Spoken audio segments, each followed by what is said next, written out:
নিজের স্বপ্ন পূরণ করার জন্য কখনো বিদেশে আসবেন না। এখানে সবার স্বপ্ন পূরণ হইব, কিন্তু আপনারটা হইতো না, বুঝছেন? আর আমার মতো অল্প বয়সে আসলে তো হুগামার আসারা, জীবনটা একবারে তেজপাত হয়ে যাবে।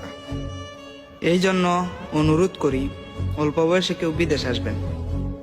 যে বয়সে ফেম করলাম নইলে বাপের টিয়া বাংলাম নে, ব্যাঙ্গে ঘুরলাম নে, ফিরলাম নে, আড্ডা দিলাম না বন্ধু বান্ধবদের সাথে, এই বয়সে নিজে ইনকাম করি। বিষয়টা হাস্যকর হইল সত্য। আর সবাইরে অনুরোধ করি, অল্প বয়সে কেউ বিদেশ আসবেন। এনে স্বপ্ন পূরণ তো বাদ দেন, ঘুমই পূরণ হয় না।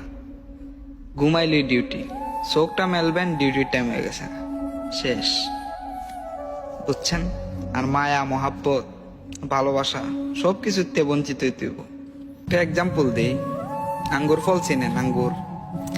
আঙ্গুর ফল যখন এক জুমকর বৃত্তে থাকে, আঙ্গুর ফলটি এটার দাম অনেক বেশি হয়। আর যেগুলা জয়রা জায়গা, এগুলার দাম কিন্তু কম। ঠিক তেমনি আপনি যখন পরিবার, ফ্যামিলির পাশে থাকবেন, তখন আপনার দাম, আপনার ভালোবাসা সবকিছুই বেশি থাকবে। আর যখন আপনি ফ্যামিলির চাইরা, মা বাপ সবাই চাইরা যখন বিদেশে চলে আসবেন, তখন কিন্তু আর সেই রকম মায়াটা থাকতো না, বুঝছেন? এই জন্যই বলি, অল্প বয়সে প্রবাসে এসে জীবনটাকে নষ্ট করবেন না। যারা পড়ালেখায় আছেন তারা পড়ালেখা করেন ঠিক মতো, আর যারা কাজ কাম করেন ঠিকভাবে কাজ কাম করলে অবশ্যই ভালো সফলতা আসবো। বিদেশে আসতে হইব তেমন কোনো কথা না।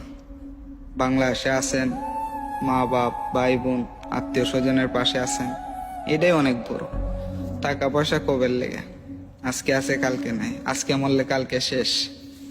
তো ভাই, এই জন্যই বলি, অনুরোধ করি, এই অল্প বয়সে এই প্রবাসে আসবেন। এই প্রবাসে আইসা জীবনটা নষ্ট করবেন।